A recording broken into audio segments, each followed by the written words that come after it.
ঢাকা পর্ব পার করে সিলেট পর্ব শেষে এখন চট্টগ্রাম পর্বে শুরু হওয়ার অপেক্ষায় বিপিএল 3 দিনের বিরতি, তারপরে বন্দরনগরী মাতবে বিপিএলের উন্মাদনায়। আর এই বিরতির মাঝে আমরা আজকে কথা বলবো বিপিএলের আয়োজনে, বিপিএলের 11তম আসর নিয়ে ডিবিসি নিউজের বিশেষ আয়োজন বেলাম inside the BPL powered by Summit group আয়োজনে আপনাদের স্বাগত জানাচ্ছি আমি কনক মাহমুদ। আমরা এই বিপিএলের বিরতির মধ্যে কথা বলবো এখন পর্যন্ত বিপিএলের যে আলোচিত ম্যাচগুলো হয়েছে, বিপিএলের এই সিলেট পর্ব শেষে কোন দল টপে আছে আর কোন দল ফ্লপ করেছে, ক্রিকেটারদের ক্ষেত্রেও আমাদের সমান আলোচনা হবে। আজকে আমাদের স্টুডিওতে এই বিপিএল নিয়ে আলোচনা করার জন্য আছেন জাতীয় দলের সাবেক তারকা পেসার নাজমুল হোসেন এবং সাথে আছেন সময়ের জনপ্রিয় সঙ্গীত শিল্পী কর্নিয়া। আপনাদের দুজনকে স্বাগত আমাদের স্টুডিওতে।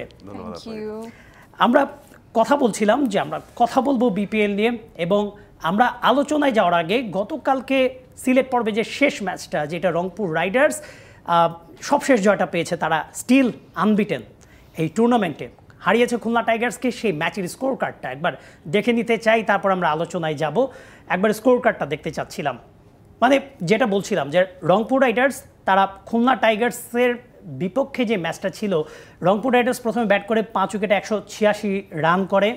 খুশদিল শাহ তিনি 73 রান করেছেন, ইফতেখার আহমেদ 43, তৌফিক খান ওপেনার 36 রান করেছেন, এবং আবু হায়দার রনি, হাসান মাহমুদ 2টি করে উইকেট নিয়েছিলেন। জবাবে ব্যাট করতে নেমে কিন্তু জয়ের সুবাসটা পেয়েছিল খুলনা টাইগার্স। একসময় মনে হচ্ছিল যে ম্যাচটা কিন্তু ঘুরে যেতে পারে, তবে শেষের দিকে যেটা নার্ভের লড়াই কিংবা স্নায়ুর লড়াই, সেখানে জিতে যায় রংপুর রাইডার্স। একসাথে ম্যাচটাও জিতে যায়। মোহাম্মদ নাইম তিনি হাফ সেঞ্চুরি করেছিলেন, 58 রান করেছেন। মেহেদী হাসান মিরাজ 39 করেছেন, আফিফ হোসেন 29 করেছেন। তারপরও দলকে জেতানোর যেই প্রক্রিয়াটা, সেখানে পিছিয়ে গেছে। আমরা পয়েন্ট টেবিলটাও একবার যদি পারি দেখে নিব। আমরা পয়েন্ট টেবিলটায় যাওয়ার আগে একটু যেতে চাই নাজমুল হোসেনের কাছে। Nazmul Hossain, Rangpur riders still unbeaten, 7 match. কারা থামাবে এই রংপুর রাইডার্সকে? কখন থামবে রংপুর রাইডার্স? দেখেন, আমি মনে করি যে রংপুরের কিন্তু যে আমাদের 7টা টিম বিপিএল খেলছে, এর ভিতরে কিন্তু রংপুর মানে খুব ভালো একটা প্রিপারেশন নিয়ে ওরা আসছে। আপনি যদি বলি যে ওরা আপনার চ্যাম্পিয়ন্স লিগ ওরা চ্যাম্পিয়ন হয়ে আসছে, বাট পুরো টিমটাকে একটা মানে গোছানো একটা টিম নিয়ে আসছে, এবং এটা কিন্তু তারা মাঠে তারা এটা প্রমাণ করতেছে যে তারা কিরকম ক্রিকেট খেলছে। এট দ্য সেম টাইম আমি যদি বলি আপনার কালকের খেলাটাই বলি, আপনি দেখেন একটা সময় মনে হচ্ছিল যে আসলে খুলনা ইজিলি ম্যাচটা জিতে যাবে, কিন্তু শেষ পর্যন্ত আমি মানে স্পেশাল থ্যাঙ্কস টু সুহান, যে সুহানের যে ক্যাপ্টেন্সি, এবং ও কিন্তু সবসময় কী ছিল যে না, ম্যাচটা যে কোনো সময় যে আমাদের দিকে মোমেন্টামটা আসতে পারে।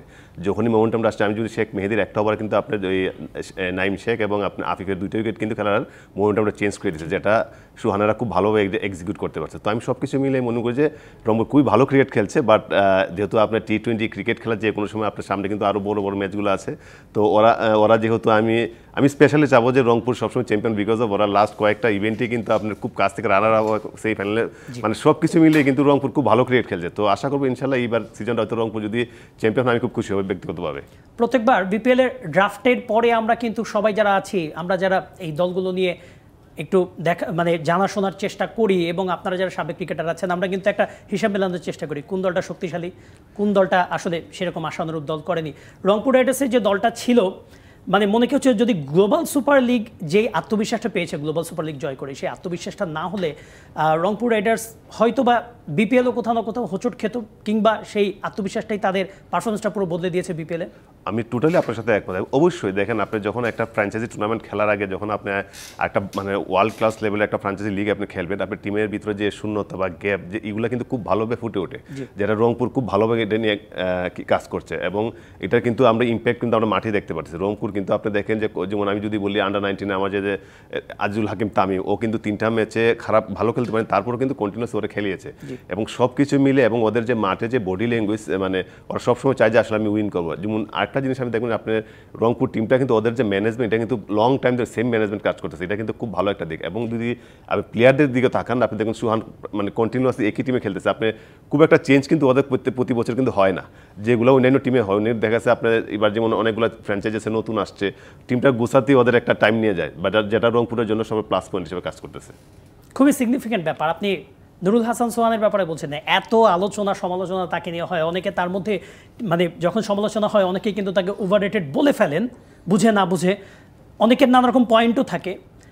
তিনি T20 স্পেশালিস্ট অনেকের কাছেই না, তারপরে তাকে বছর বছর খেলিয়ে যাওয়া এবং তার উপরে যে বিশ্বাসটা রাখা, আপনার কি মনে হচ্ছে নুরুল হাসান সোহান সেই বিশ্বাসের প্রতিদানটাই দিচ্ছেন? অবশ্যই। আপনি রংপুরে যদি আপনি দেখেন, আমি লাস্ট 2টা বিপিএল আমি কাজ করেছি এবং আমি একটা ম্যাচ আমি যদি ফার্স্ট অডিশনে বলি, আমি সিলেটে যখন বোলিং কোচ হিসেবে কাজ করেছিলাম একটা ম্যাচ সেমিফাইনাল খেলাতে কিন্তু মানে সুহানের মানে ও যে একটা মানে টিম চালানোর যে ক্যালিবার এটা কিন্তু ওর ভিতরে আছে এবং প্রত্যেকটা প্লেয়ার প্রতি ওর যে বিলিভনেস এটা খুবই আপনি শেষ পর্যন্ত বিলিভটা রাখে।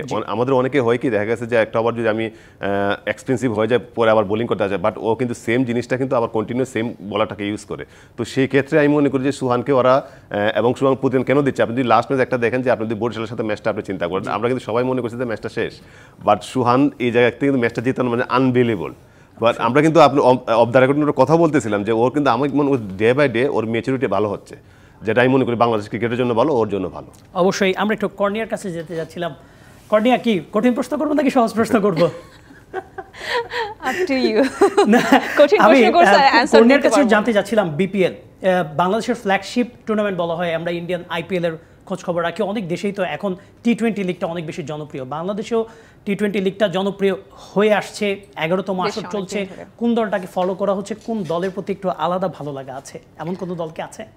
আচ্ছা, আমি যেহেতু আমার বাড়ি হচ্ছে ঝিনাইদহ, জি, তো আমি অবশ্যই আমার এলাকার যারা আছেন খুলনা যারা আছেন তাদেরকে সাপোর্ট করছি, যদিও তারা গতকালকে ম্যাচে জিতেনি, উইন করেনি, বাট যেহেতু আমার নিজের এলাকা, ভালোবাসার টানটা হয়তো বা এদিকে একটু বেশি থাকবে। আচ্ছা, মানে ভালোবাসার টান তো আছে, আরেকটা জিনিস হচ্ছে যে এমনি কোনো দলের সাথে ধরেন যেমন রংপুর রাইডার্সের কথা বলছেন এবং ওনাদের গ্রুপের কথাও বলছিল অনেক, যে ওনাদের কোনো চেঞ্জ নেই, ওনারা সবসময় একটা টিম নিয়ে কাজ করছে। আর বারবার আসলেই কোনো একটা গ্রুপ যখন একটা স্ট্রংলিভাবে বন্ডিং থাকে না, তখন সেটা আসলে কাজের প্রতি আগ্রহ এবং সব কিছু মিলে না, তারা না অনেক বেশি কনফিডেন্স নিয়ে কাজ করতে পারে। কিন্তু অন্যান্য জায়গায় যেহেতু বারবার গ্যাপ পড়ে যাচ্ছে, নতুন নতুন খেলোয়াড়রা যুক্ত হচ্ছে, সবার সাথে সবার কমিউনিকেশন, আমরা যেটা আসলে স্টেজে ফেস করি, আসলে প্রত্যেক দলই তো প্রতি বছর চেঞ্জ থাকবে, যারা যত তাড়াতাড়ি চেঞ্জটাকে মানিয়ে নিতে পারবে তত বেশি লাভ। আচ্ছা, একটা ব্যাপার সেটা হচ্ছে বিপিএল এ আপনার এইবারে শুরুর দিক থেকেই অনেক কনসার্ট হয়েছে, অনেক মিউজিক্যাল ফেস্ট হয়েছে আপনার Dhaka, Chattogram, Sylhet for the first time, তিনটা ভেন্যুতে আলাদা করে। আগে কি হতো, ঢাকায় উদ্বোধন অনুষ্ঠান হয়েছে, তারপরে বাকি ভেন্যুতে খেলা হলো, কিন্তু এবারে তিনটা ভেন্যুতে আলাদা করে মানে মিউজিক ফেস্ট হয়েছে। মিউজিকের মানুষ হিসেবে, মিউজিক জগতের মানুষ হিসেবে এইটা কতটুকু আপনার কাছে পজিটিভ মনে হচ্ছে, কতটুকু ভালো লেগেছে? আমার কাছে তো ভীষণ ভালো লেগেছে। আর সত্যি কথা বলতে মিউজিক কিন্তু সবসময় খেলার সাথেও কিন্তু সবসময় থেকে এসেছে পাশাপাশি একসাথে। কারণ আমি নিজেও যখন বিপিএলের একটা প্রোগ্রামে 2বার চান্স পেয়েছি একটা টাইমে, মানে আমার মনে নেই কোন সালে, বাট আমি 2বার স্টেজ পারফরমেন্স করেছি ওই ইয়ারে। তো মানে কি বলবো, আমার কাছে খুব ভালো লেগেছে। এবার কনসার্টটা অনেক বড় আকারে হয়েছে এবং সিলেটেও আমি দেখেছি, সব মিলে দর্শক তো পুরো উন্মাদনা। সো আমার কাছে ভীষণ ভালো লেগেছে।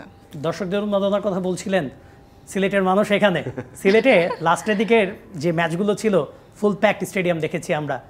আপনি নাজমুল হোসেন সিলেটেই ছিলেন, যদিও কোনো দলের সাথে আপনি যুক্ত ছিলেন না, এই ব্যাপারে পরে কথা হবে আমাদের, কিন্তু এই যে সিলেটের মানুষদের যে এই উন্মাদনা, সেটা কেমন উপভোগ করলেন আপনি, মানে সিলেটের এই শেষ কয়েকদিনের?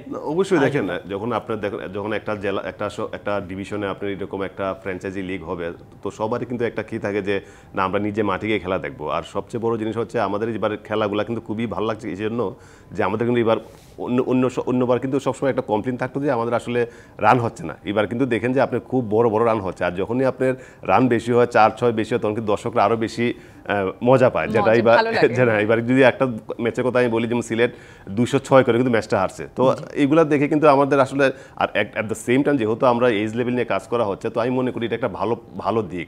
যে অনেক সময় আমি দেখতাম যে দেখেছে অনেক প্যারেন্টসরা আসতেন যে ছেলেদেরকে মাঠে দিতেন না খেলার জন্য। এখন যখন দেখছে যে আপনি বিপিএল মতো একটা ইভেন্ট হচ্ছে এবং বিভিন্ন জায়গায় প্রচারণা হচ্ছে, তখন কিন্তু বাচ্চারাও, যারা স্কুলের বাচ্চারা, ওরাও কিন্তু এখন মাঠে আসতে চায়, যারা কিন্তু আগে মাঝখানে কিন্তু অনেক গ্যাপ ছিল। তো এই জিনিসটা কিন্তু যেহেতু আমরা এজ লেভেলে কাজ করছি, 14, 16 এবং 18 কাজ করছি, এবং আমাদের জন্য এগুলো মানে খুবই ভালো জিনিস। আগে একটা প্যারেন্টস জায়গাতে ছেলেকে স্কুলে নিয়ে যেত, এখন বলতো না বিপিএল আছে, ওকে নিয়ে আমি খেলা দেখতে যাবো। তো টোটালি আমার কাছে টোটাল এনভায়রনমেন্টই চেঞ্জ হয়ে গেছে। আমরা মানে একটা সময় যখন এর আগে বিভিন্ন সময় সিলেটে যখন ভ্রমণ দিয়ে যেতাম, অলোক কাপালি ভাই ছিল, তাপসদা ছিল, মানে তারা কিন্তু প্রায় সময় বলতেন যে না ঠিক আছে আমরা খেলেছি, কিন্তু আমাদের মাটিতে যে রেগুলার ম্যাচগুলো আয়োজন সেটা কিন্তু হচ্ছে না। আপনি দেখুন আপনার NCL T20 হলো, তারপরে BPL হলো, এই যে একটার পর একটা আয়োজন লেগে থাকা, সিলেট আলোচনায় থাকা, এটা নিশ্চয়ই পজিটিভ নাকি? অবশ্যই দেখেন, আমি যদি বলি যে আমি কিন্তু সিলেট ডিভিশনাল কোচ, তো যেহেতু আমাদের মানে এর একটা টুর্নামেন্ট হচ্ছে, আমাদের সুনাম আছে, বাট একটু সেম টাইম আমরা কিন্তু একটু সাফারার হচ্ছে এই জন্য যে ইভেন্টের জন্য আমাদের যে লোকাল প্লেয়ার আছে ওনারা কিন্তু অনেক প্র্যাকটিসের ফেসিলিটিস পাচ্ছে না। আমি আপনার এক্সাম্পল দিতে পারি, যখন আমরা BPL চলছিল তখন কিন্তু আমাদের আন্ডার 18 একটা ডিভিশন ক্যাম্প চলতেছিল, যেটা এখন কক্সবাজারে খেলা হচ্ছে। আমাদের কিন্তু ওদের প্র্যাকটিসের ফেসিলিটি দিতে পারতেছিলাম না সিলেটে, মানে এই আয়োজনগুলো ওদের আমরা ফেসিলিটি দিতে পারছিলাম না। পরে আমরা ডিস্ট্রিক্ট মানে বিভিন্নভাবে জিনিসটা ম্যানেজ করছি, বাট তাতেও আমি খুশি যে আসলে এত বড় একটা ইভেন্ট হওয়াতে মানে পুরো সিলেটে একটা চাঙ্গা ভাব থাকে। তো মানে ক্রিকেটিং যে একটা এনভায়রনমেন্টটা তৈরি হয়েছে, তো এই জন্য আমি বলি যে আমাদের যে 4টা জেলা আছে, সুনামগঞ্জ, হবিগঞ্জ, মৌলভীবাজার, ইভেন কি আপনি যে মনে করতেছেন যে ক্রাউড বা দর্শক আছে, ওরা কিন্তু সিলেটের না, ওরা প্রত্যেকটা সিলেটের প্রত্যেকটা জেলা, প্রত্যেক গ্রাম থেকে কিন্তু ওরা আসছে খেলা দেখার জন্য। তো এটা আমাদের জন্য আমি মনে করি যে আসলে আমাদের জন্য ভালো। যে আপনি যদি একটা এক্সাম্পল চান, আমাদের কিন্তু এখন দেখেন, আগে কিন্তু আমাদের সিলেটি প্লেয়ার মাঝখানে কিন্তু বিশাল একটা গ্যাপ ছিল যে সিলেটি প্লেয়ার আসতেছিল না। এখন কিন্তু দেখেন যে আপনার প্লেয়ার আসতেছে, আমাদের এজ লেভেল যদি বলেন, আপনি ন্যাশনাল টিমে বলেন, আমাদের কিন্তু সিলেটের প্লেয়ার এখন কিন্তু কন্টিনিউয়াসলি ন্যাশনাল টিমে আমরা মানে আসছে। তো এটা আমি মনে করি এগুলো BPL বা NCL এর মতো T20 বা আমাদের যে ইন্টারন্যাশনাল একটা স্টেডিয়াম হচ্ছে, এটারও একটা ইম্প্যাক্ট বলতে পারে। আচ্ছা কর্নিয়া, মানে এই যে ঢাকার বাইরে খেলাগুলোকে ছড়িয়ে দেওয়া, ঢাকার বাইরের মানুষদেরকে মানে তাদেরকে কানেক্ট করা একটা স্পোর্টসে, এটা কতটা গুরুত্বপূর্ণ? এবং এই যে সিলেটের একটা মানুষ এখানে বসা, সিলেটের একজন স্টার প্লেয়ার এখানে বসা, তিনি যখন সিলেটের মানুষদের কথা বলছে, আপনার কি মনে হয় যে সব কটা জেলা এইভাবে ছড়িয়ে দেওয়া উচিত, যে ক্রিকেটের মূল মন্ত্রটা? দেখেন, ভাইয়া কিন্তু বলছিল যে সব জেনারেশন, মানে ইয়াং জেনারেশনগুলো সবাই কিন্তু আসতে পারছে। হয়তোবা অনেকের আফসোস থেকে যাচ্ছে যে আমাদের এলাকায় কেন হচ্ছে না। ঠিক আছে, তো প্রত্যেকটা জায়গায় যদি এক একটা হয় না, এক একটা বিভাগে যদি এরকম সুন্দর করে বা একটু কাছাকাছি কোথাও যদি এরকম করে কনসার্ট হোক, খেলাধুলা হোক, সব কিছু মিলে যদি হয়, আমার মনে হয় যে সবাই আরও বেশি, মানে আমাদের তো আসলে এখানে কোনো এন্টারটেনমেন্টের কোথাও খুবই অল্প ইয়ে আছে যে আমরা কোথায় ঘুরতে যাব, কোথায় খেলা দেখতে যাব। এত বড় একটা মাঠের মধ্যে খেলোয়াড়রা আসছে, সামনাসামনি খেলা দেখতে পাচ্ছে। সো এটা আসলে সাধারণ যারা, তারা আসলে এটা এক্সপেক্ট করতে পারে না। হয়তো অনেকের এতটা অ্যাবিলিটি নেই যে সিলেটে এসে খেলা দেখবে বা ঢাকায় এসে খেলা দেখবে। হ্যাঁ, তো ওইসব বাচ্চারা হয়তো বা চায় যে তাদের এলাকায় গিয়ে কনসার্ট হোক, এরকম খেলাধুলা হোক। সো এটা আসলে আমার মনে হয় খুবই পজিটিভ। অবশ্যই। আমরা একটা গান শুনতে চাচ্ছি, গান শুনে আমরা বিরতিতে যাবো, একটা গান শুনবো প্লিজ। ওকে, যেহেতু আমরা একটা মজার মধ্যেই ছিলাম, তো একটা সুন্দর একটা গান করি। ভালো কইরা বাজাগো তো তারা, সুন্দরী কমলা নাচে, সুন্দরী কমলা, সুন্দরী কমলা চরণে নোহ পরে ঋণে ঝিনে কইরা বাজে রে, ভালো কইরা বাজাগো তো তারা, সুন্দরী কমলা নাচে, ভালো কইরা বাজাগো তো তারা, সুন্দরী কমলা নাচে। অবশ্যই দারুণ। মানে আমরা এই সুন্দরী কমলার নাচের মধ্য দিয়ে একটা বিরতি নিচ্ছি। বেলমে presents inside the BPL powered by Summit group. একটা বিরতি নিচ্ছি, আমাদের সাথে থাকুন, ফিরছি একটু পর।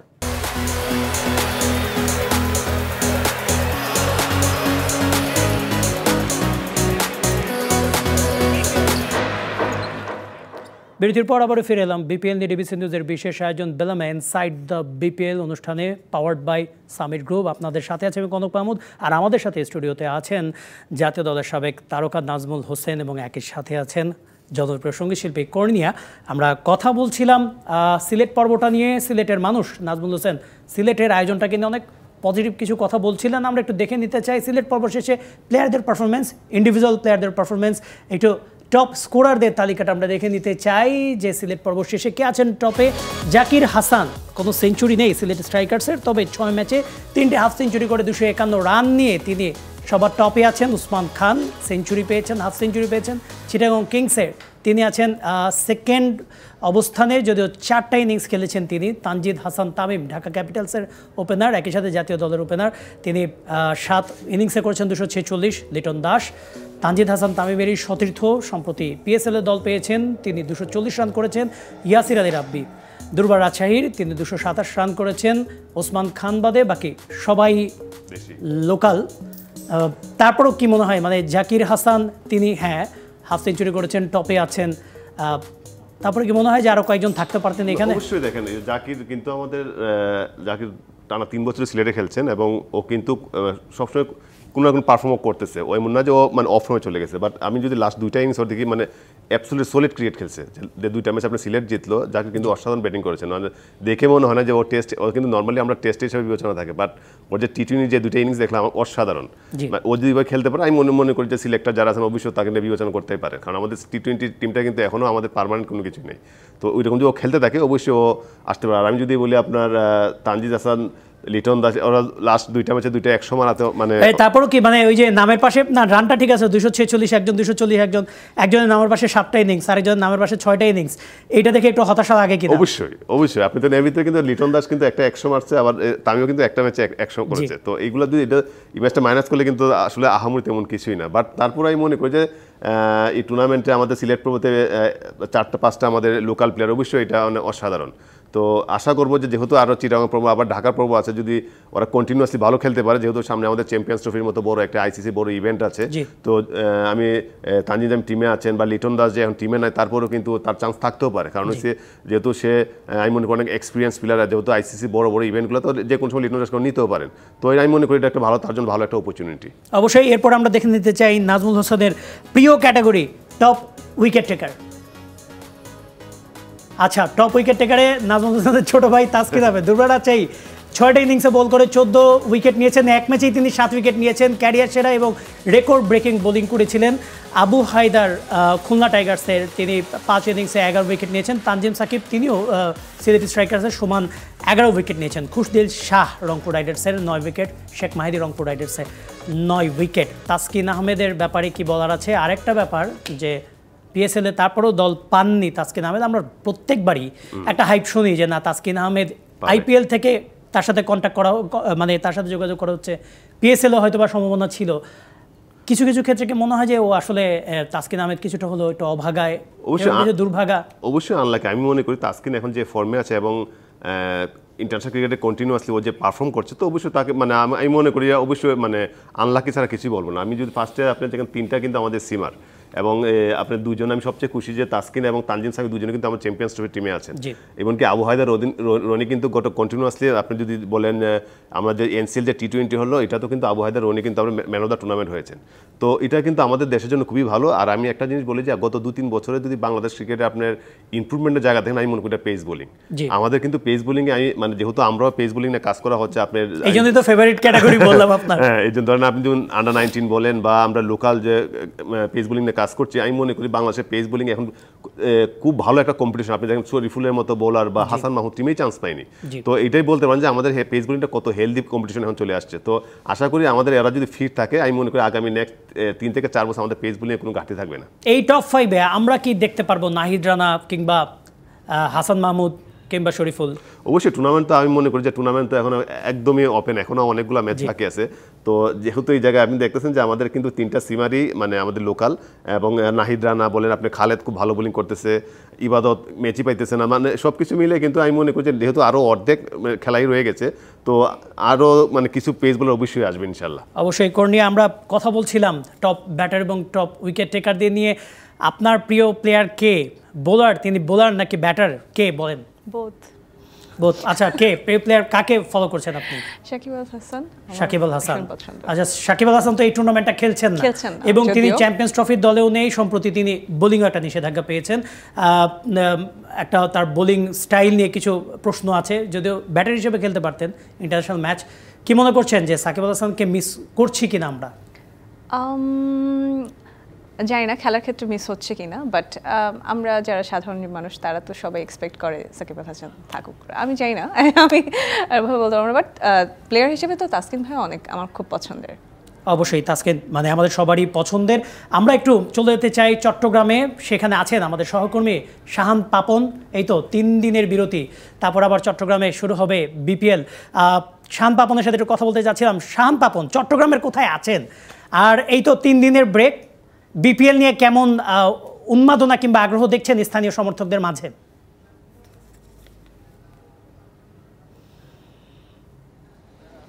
ধন্যবাদ কনক। এই মুহূর্তে আছি চট্টগ্রামের কাজীর দেউরির মুক্ত মঞ্চে, যেখানে বেশ কিছু ইয়াং জেনারেশনের অনেকেই কিন্তু এখানে আসেন সন্ধ্যার সময় এখানে এসে বিনোদন উপভোগ করেন। যদিও আজকে মুক্তমঞ্চে তেমন কোনো অনুষ্ঠান কিংবা কোনো আয়োজন নেই, আমরা আসলে এখানে এসেছি এখানকার মানে যে ইয়াং জেনারেশন যারা আছেন, যারা ক্রিকেট ফলো করেন, তাদেরকে আসলে মানে তাদের কি মনোভাব বিশেষ করে এই বিপিএল নিয়ে। আপনি জানেন যে আসলে নানান কিছুর মধ্য দিয়েই যাওয়া বাংলাদেশে আরও একটা বিপিএল এসেছে, অর্থাৎ সেই বিপিএলে কিন্তু অনেক নতুনত্বই এসেছে। আমরা সবচেয়ে আগে চোখে পড়ে সেটা হচ্ছে মাঠের খেলা, সেখানে কিন্তু আসলে ধুন্ধুমার ক্রিকেটটাই হচ্ছে। চট্টগ্রামের কিছু দর্শক আমার সাথে আছেন, আমি একটু কথা বলতে চাই। আপনি নিশ্চয়ই বিপিএল দেখে থাকেন, অন্যান্য ক্রিকেট নিশ্চয়ই দেখে থাকেন, তবে বিপিএল নিয়ে এবারের কোনো পরিবর্তন কোনো কিছু দেখছেন কিনা, নতুনত্ব দেখছেন কিনা? জি ধন্যবাদ। আসলে প্রতিবারই আমাদের বিপিএল দেখা হয় এবং চট্টগ্রামের মানুষ অধীর আগ্রহে বসে থাকে যে কখন বিপিএল হবে। তো এবারের বিষয়টা একটু ভিন্ন, কারণ আপনারা সবাই জানেন যে দেশে একটা পরিবর্তন হয়ে গেল। তো তারপরও আমরা আশা করি মানুষের যেই চাহিদা এবং মানুষের যে আকর্ষণ, অবশ্যই খেলাধুলার প্রতি চট্টগ্রামের মানুষের আলাদাই একটা থাকে, আকর্ষণ থাকে। তো এইবারও আশা করি যে দর্শক ভরপুর হবে এবং খেলাধুলাও সেরকম হবে। এবং চট্টগ্রামের মানুষ, আবারও বলি যে চট্টগ্রামের মানুষ খেলাধুলা প্রিয়। এক্স্যাক্টলি। আসলে কনক, আরও একটা বিষয় আপনাকে জানিয়ে রাখতে চাই যে পয়েন্ট টেবিলের দিকে যদি তাকান তাহলে কিন্তু 2 নম্বরই আছে চিটাগং কিংস। যে চিটাগং কিংস শুরুর দিকে খুব নড়বড়ে শুরু করেছিল, তার পরেই কিন্তু ডিফেন্ডিং চ্যাম্পিয়ন ফরচুন বরিশালকে একদম ঠেলে 3 নম্বরে নামিয়ে 2 নম্বরে জায়গা করে দিয়েছে। এবং আমরা যেটা দেখতে পেয়েছি 3টা জয় তুলে দিয়ে চট্টগ্রামে চিটাগং কিংস কিন্তু একেবারে খুব কি বলবো হাড্ডাহাড্ডি লড়াই করবে। এবং তারা যেভাবে দল সাজাচ্ছে, যেভাবে দলকে উজ্জীবিত করছে, এবং একই সাথে চিটাগং কিংসকে আমরা আরও একটা ব্যাপারে খুব এগিয়ে থাকতে দেখেছি, সেটা হচ্ছে যে তাদের যে ফ্যান পেজ এবং ফ্যান বেজ, সেটা কিন্তু দিন দিন আরও উত্তর কি বলবো আরও জোরালো হচ্ছে। এবং সেই দৃষ্টিকোণ থেকে যেটা বলা যায় যে হোমে চিটাগং কিংস কিন্তু আসলে দুর্দান্ত খেলা দেখাবে, সেটাই প্রত্যাশা। এবং তারা যদি আসলে চিটাগং পর্ব শেষে আপনার টপে থাকে, এবং সেখান থেকে টপে থাকতে বলতে আমি যেটা বোঝাচ্ছি যে শেষ 4-এ যদি চলে যায়, সেটা কিন্তু আশ্চর্য হওয়ার মতো কিছুই থাকবে না। অবশ্যই পাপন, আমরা দেখেছি সিলেট পর্বে সিলেট তাদের প্রথম জয়টা পেয়েছে, এবং চিটাগং কিংস তারা তো জয় অনেক আগেই পেয়েছে, তবে চিটাগং পর্বটা তাদের জন্য একটা টার্নিং পয়েন্ট হবে। এমনও হতে পারে তারা রংপুর রাইডার্সের সাথে একটা নেক টু নেক ফাইট দিবে, এবং আশা করি এই চট্টগ্রাম পর্বটাও বেশ উপভোগ্য হবে। ধন্যবাদ আপনাকে শাহান পাপন। আমরা শাহান পাপনের কথা শুনছিলাম। কর্নিয়া, একটা গান শুনতে হবে, শুনে ব্রেকে যেতে হবে আরেকটা, প্লিজ। তাই আচ্ছা ফাইন। এখন আমরা যে সিচুয়েশন আছি, আমাদের আমি যখন যে গানটা বের করেছিলাম, গানটার নাম হচ্ছে ঢাকাতে জ্যাম, ঠিক আছে? যখন বের করেছিলাম তখন অনেকে বলছিল যে এলিভেটেড হচ্ছে, মেট্রো হচ্ছে, ঢাকা থেকে এখন জ্যাম হবে, কিন্তু মাঝে মাঝে কিন্তু আমরা এটা ফেস করছি এবং ভালোভাবে এলিভেটেই জ্যাম হয় সেটা যাব। আচ্ছা, ছোট করে একটু ঢাকাতে জ্যাম গানটা করছি। হাঁটি নটি বিউটি দেখে মাথায় নেই কারো ঠিক, গেট আপ সেট আপ দেখে সিগন্যাল ভুলে করে ট্রাফিক, ফায়ার সার্ভিসে থাকে রেডি, আছি আগুন লাগার ভয়, পার্লামেন্টও বড্ড গরম, সব দোষ দিয়ে তারা কয়, ঢাকাতে জ্যাম শুধু আমারই কারণে হয়, ঢাকাতে জ্যাম শুধু আমারই কারণে হয়, ঢাকাতে জ্যাম শুধু আমারই কারণে হয়, ঢাকাতে জ্যাম শুধু তোমারই কারণে হয়। দুর্দান্ত। মানে কেউ যদি এভাবে বলে যে ঢাকাতে জ্যাম শুধু আমারই কারণে হয়, দেখা গেল মানুষটাকে খুঁজে খুঁজে মারবে যে তোর কারণেই তাহলে জ্যামটা লাগে। যাই হোক, আমরা চাই না যে ঢাকার জ্যামের কারণ আমরা হই। আরেকটা বিরতি নিচ্ছি। ডিভিশন নিউজের বিশেষ আয়োজন বেলামে inside the BPL, powered by Summit group. আমাদের সাথেই থাকুন।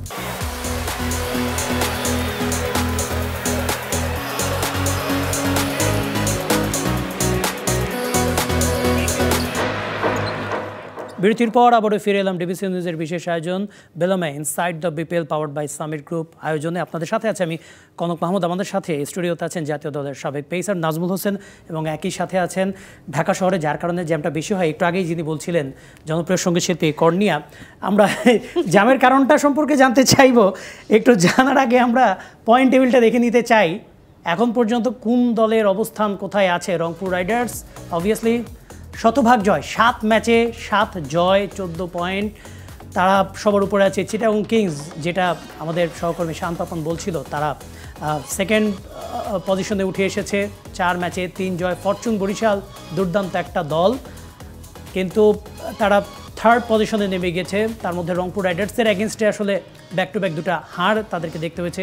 খুলনা টাইগার্স 4 নম্বরে আছে। তবে নাজমুল হোসেন যেটা বলছিলেন, এখনও টেবিলটা ওপেন আছে, কম্পিটিশনটা ওপেন আছে। কি মনে হয় এই 4টা টপ 4 কি মানে চেঞ্জ হবে? যদি হয় তাহলে কিভাবে হবে, কে ওঠার চান্স আছে? অবশ্যই দেখেন, আমি যদি বলি যে ঢাকা কিন্তু ফার্স্ট পেজে কিন্তু আর খুব একটা ভালো খেলতে পারে না, এখন কিন্তু লাস্ট একটা ম্যাচ কিন্তু খুব দুর্দান্ত ক্রিকেট খেলেছে। তো এটা যদি ওরা কন্টিনিউয়াসলি করতে পারে, আমি মনে করি একমাত্র এই জায়গায় আপনার রংপুর রাইডার্স ছাড়া কিন্তু প্রত্যেকটা টিমই একদম ইকুয়াল। তো যার সাথে যার খেলা হবে, ওরা যদি মনে করেন যে নেক্সট যে স্পেশালি আমি মনে করি যে চিটাগং পেজটা খুবই ইম্পর্টেন্ট বাকি 6টা টিমের জন্য। তো এই জায়গায় যদি আপনার যে টিমটা নিজেকে আগায় রাখবে, তো আমি মনে করি যে ওরাই কিছুটা হলো ঢাকা পর্বের আগে কিছুটা হলো ওরা আপে থাকবে। আমি যদি বলি, আপনি দেখেন এই জায়গায় 14 পয়েন্টের পরে কিন্তু সবাই কিন্তু একদমই আপনার 4-6 এরকম। তো প্রত্যেকটা ম্যাচে মানে রংপুর ছাড়া প্রত্যেকটা ম্যাচে কিন্তু খুবই ইম্পর্টেন্ট অন্যান্য টিমগুলোর জন্য। মানে আমরা চিটাগং বরিশালের মধ্যে একটা ফাইট দেখতে পাচ্ছি, আবার এখানে খুলনা, সিলেট, রাজশাহী এই 3টা দলের মধ্যেও কি একটা ফাইট দেখতে পাচ্ছি? অবশ্যই দেখেন, খুলনা আমি যদি বলি, খুলনা কিন্তু প্রথম কিন্তু খুব সুন্দর মানে খুবই ভালো স্টার্ট করার পরে কিন্তু পরপর আমার মনে হয় 3টা ম্যাচ ওরা হেরে গেছে। তো এই জায়গায় কিন্তু ওরা একটা কিছুটা হলে মোমেন্টামটা কিছুটা হারিয়ে ফেলছে। এছাড়া যদি আমি বলি যে ঢাকা বা আপনার এই খুলনা বা সিলেট কিন্তু 2টা ম্যাচ জিতেছে। তো তারপর সব কিছু মিলে পুরো টুর্নামেন্টে কিন্তু এখন ফুলি ওপেন। একটা টিম ছাড়া বাকি প্রত্যেকটা মানে টিমই কিন্তু এখন বলা যাচ্ছে না যে আসলে মানে কে নেক্সট 3টা টিম হবে। তো নেক্সট পেজটা খুবই ইম্পর্টেন্ট, দেখা যাক কোন টিমটা। তো আমি যদি আশা করি চিটাগং অবশ্যই থাকার চান্স আছে, বরিশাল মানে যদি আমি সব কিছু চিন্তা করি, আচ্ছা খুলনা, সিলেট এবং রাজশাহী হয়তো একটা হতে পারে এরকম সম্ভবত। কর্নিয়া, আপনি বিনোদন জগতের মানুষ, বিনোদন জগতের কিন্তু একটা দল তারা কিন্তু ওন করছে, বিনোদন জগতের মানুষরা, সেটা হচ্ছে ঢাকা ক্যাপিটালস। যদিও বা আমরা পয়েন্ট টেবিলে দেখছি যে সেই দলটা একদম সবার তলানিতে আছে, কিন্তু সেই দলটাই একটা রেকর্ড পার্টনারশিপ উপহার দিয়েছে কদিন আগে তানজিদ হাসান তামিম আর লিটন দাসের। কিন্তু মানে এই দলটাকে কিন্তু একটু খারাপ লাগছে না? মানে ঢালিউড কিং শাকিব খান এবং তিনি কিন্তু বিনোদন জগতের যারা তারকারা আছেন, যে থিম সং বিভিন্ন আয়োজনে কিন্তু তাদেরকে সম্পৃক্ত করার চেষ্টা করেছেন। মানে সেই হিসেবে ঢাকা ক্যাপিটালস আপনার চোখে মানে কতটুকু মনে হচ্ছে যে এই বিপদটা উদ্ধার হতে পারবে? একেবারে লাস্টে আছে, 7 ম্যাচে মাত্র 1 জয়, 2 পয়েন্ট নিয়ে সবার লাস্টে আছে। আসলে খেলার ব্যাপারটা আসলে বলা যায় না, এটা একদমই আনসার। তার মধ্যে আবার টি20 আরও বলা যায় না। হ্যাঁ, এক্স্যাক্টলি। আমার মনে হয় না যে মানে ঢাকা ক্যাপিটাল মানে ওনাদের মানে টিমের মেম্বাররা যারা আছেন তারা আমার কাছে তো উইক লাগে নাই, ভালো প্লেয়াররাই ছিল। বাট হয়তো বা এবার তাদের ব্যাড লাকের কারণে হয়তো বা এখন পর্যন্ত পিছিয়ে আছে।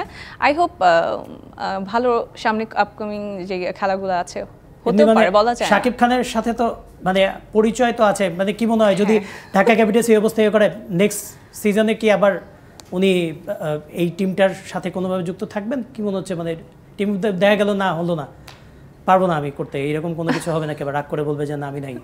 সেটা বলতে পারছি না, বাট এবার আমরা তো ওনাদের টিমটাকে নিয়ে একদম মিউজিক্যালি খুবই মানে অনেক স্টাররা মিলে একসাথে মিউজিক ভিডিও করে মানে ধুমধারাক্কা অবস্থা হয়ে গিয়েছিল। তো সেই তুলনায় আসলে খেলার একটু উইক হয়ে গেছে, বাট আই হোপ দেখা যাক না কি হয়। শেষ পর্যন্ত আমরা দেখি শাহরুখ খান যায়, জুহি চাওলা যায়, শিল্পা শেট্টি যায়, তো শাহরুখ খান তো দেখে, সবাই কিন্তু তাদের দিকে তাকিয়ে থাকে। এখানে শাকিব খান যাচ্ছে না, আর কি মনে হয় আরো অনেক মানুষের আসা উচিত এরকম, মানে যারা কিনা আছেন মিডিয়া জগতের সাথে, মিডিয়া জগতে যারা আছেন। হ্যাঁ, এখন তো শাকিব খান এসেছেন, আমার মনে হয় যে আরো যারা পপুলার আর্টিস্ট আছেন তারাও যদি ইনক্লুডেড হয়, মানে ওনারা সবাই খেলার সাথে সংযুক্ত হয়, আমার মনে হয় যে আরো বেটার হবে। অবশ্যই আমরা শাকিব খানের প্রতিও আমরা অনুরোধ জানাই যে দেখেন হার জিত এটা তো থাকবেই, তবে একেবারে মন খারাপ করা যাবে না, এই দলের সাথে থাকতে হবে। এখন হয়তো পারবে না, আবার হয়তো পরে দলটা ভালো করবে। নাজমুল হোসেনের কাছে যেতে চাই, এখন পর্যন্ত ঢাকায় খেলা হলো, সিলেটে খেলা হলো, কোন ম্যাচটা আপনার কাছে বেশি স্মরণীয় মনে হচ্ছে, সবচেয়ে বেশি ভালো লেগেছে কোনটা? আমি জানি কোন ম্যাচের কথা বলবেন, তারপরে জানতে যাচ্ছিলাম। না, আমার কাছে সবচেয়ে মানে আসলে আনবিলিভেবল ওই যে আপনার বরিশাল আর রংপুর রাইডার্সের ম্যাচটা। আমি তো কখনোই চিন্তাই করতে পারি না যে আসলে লাস্ট ওভারে সোহান আপনার 26 রান নিয়ে নেবে। তো এটা আনবিলিভেবল একটা ম্যাচ, এবং সুহানের যে মানে সে যে ক্যাপাবল এবং টি20 খেলার জন্য নিজেকে যে সে প্রস্তুত করছে, এটা একটা এক্সাম্পল হতে পারে। মানে আমরা ওনাকে প্রায় সময় উনি টি20 দলের অধিনায়ক ছিলেন, একটা ইনজুরির কারণে শুধু ক্যাপ্টেন্সি গেল না, দল থেকেও ইভেন বাদ পড়লেন, তারপর আর ফিরলেন না।